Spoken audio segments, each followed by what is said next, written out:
Kinshasa, a name that echoes. It speaks of heat, of life, of struggle, a city that breathes, a city that never sleeps. It sits on the Congo River, a mighty snake of water cutting through the heart of Africa. This is Kinshasa, capital of the Democratic Republic of Congo, a land of both immense beauty and profound hardship.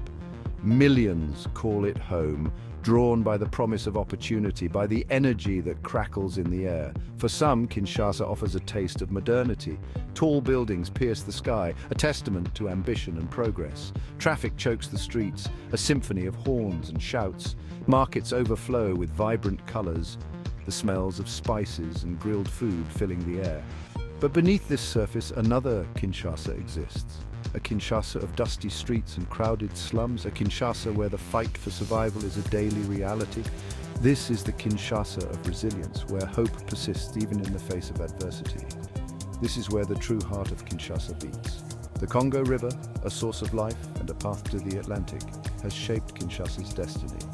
It brought traders and colonizers, leaving their mark on the city's soul. Today, the river remains a lifeline, connecting Kinshasa to the world and mirroring its struggles. Kinshasa's story, like that of the Congo, is scarred by colonialism. Before the Belgians, there was a different life. Villages dotted the banks of the river. People fished, farmed, and traded. Life was simple, but it was theirs. Then came the Belgians, hungry for ivory and rubber. They saw the Congo as a prize, its people as tools for their gain. In 1885, King Leopold II of Belgium claimed the Congo as his personal property. He called it the Congo Free State, a cruel joke. Freedom was a foreign word in this land. The Belgians built Kinshasa as a colonial outpost, a place to extract wealth from the Congo. They called it Leopoldville, after their king. It was a city designed for control, not comfort. The Europeans lived in spacious villas, while the Congolese toiled in squalor. Forced labor was the norm. Men, women, and children were forced to work on rubber plantations. Those who resisted faced brutal punishments. Hands were chopped off. Lives were taken. The Congo River, once a symbol of life, became a highway for stolen resources and broken bodies. The Belgians, obsessed with profit, did build. Railways snaked their way across the land, connecting the mines and plantations to Leopoldville. The river bustled with steamboats, carrying away the riches of the Congo. But this development came at a terrible cost. The Congolese people were treated as expendable. They died by the thousands, victims of overwork, disease, and brutality. Their suffering fueled the Belgian economy, leaving scars that linger to this day. Leopoldville grew, but it was a city divided. Europeans lived in luxury, enjoying wide avenues and elegant buildings. The Congolese were confined to crowded, unsanitary neighborhoods. Segregation was the law, a constant reminder of their inferior status. This was the legacy of Belgian colonialism, a city built on exploitation, a city designed to serve its masters, not its people.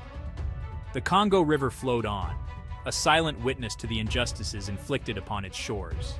But the spirit of the Congolese people, though battered, remained unbroken. They yearned for freedom, for a chance to shape their own destiny. 1960, a year of hope and uncertainty. The Belgian flag was lowered. The Congolese flag, a symbol of unity and aspiration, was raised.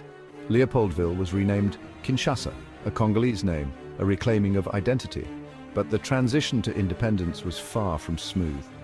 The Belgians had done little to prepare the Congo for self-rule. Education and opportunities had been denied to the Congolese. The new government was fragile, plagued by internal divisions and external interference. The years that followed were turbulent. A coup d'etat, civil war, the assassination of Patrice Lumumba, the country's first prime minister, a charismatic leader who dared to dream of a truly independent Congo. His death cast a long shadow over the nation, a stark reminder of the challenges ahead. Kinshasa, at the heart of this turmoil, struggled to find its footing. The economy faltered, infrastructure crumbled. The dreams of a brighter future seemed to slip further away with each passing day.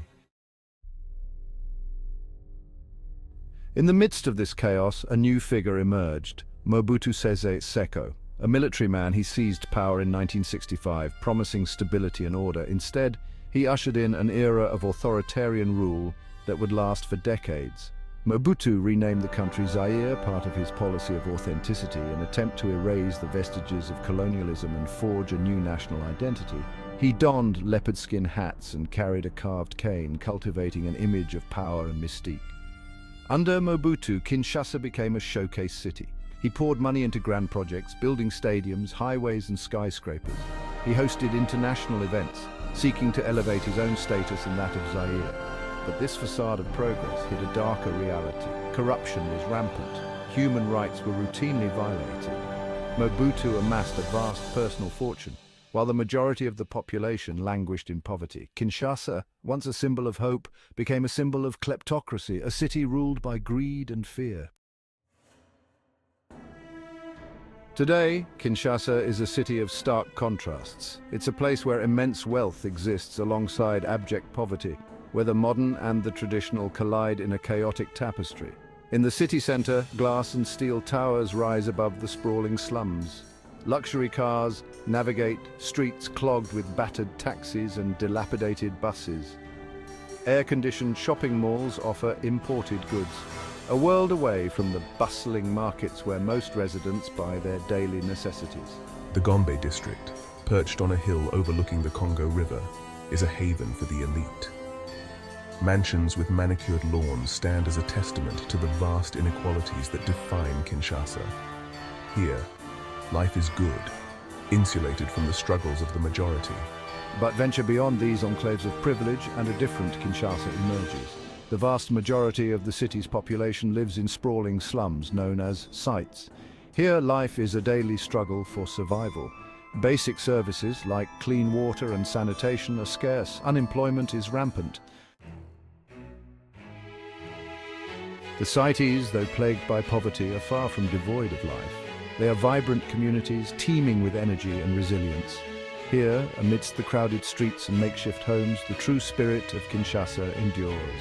Resourcefulness is a way of life. Small businesses thrive, offering everything from haircuts to phone charging. Street vendors hawk their wares, their calls a constant soundtrack to life in the cities. Music, dance and art flourish, providing an escape from the daily grind and a powerful expression of Congolese culture. Family and community are paramount.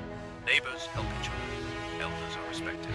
Children, despite the challenges they face, exude a joy and energy that is infectious. Life in the cities is not easy, but amidst the hardship, there is also hope. A belief that things can get better, a determination to build a brighter future for themselves and their children. Kinshasa, despite its potential, faces immense challenges. Decades of corruption and mismanagement have left their mark. Infrastructure is inadequate, public services are woefully underfunded, the gap between rich and poor continues to widen. Political instability remains a constant threat. Elections are often marred by violence and accusations of fraud. The rule of law is weak. Corruption is endemic, permeating all levels of society. The legacy of colonialism and dictatorship continues to cast a long shadow over Kinshasa.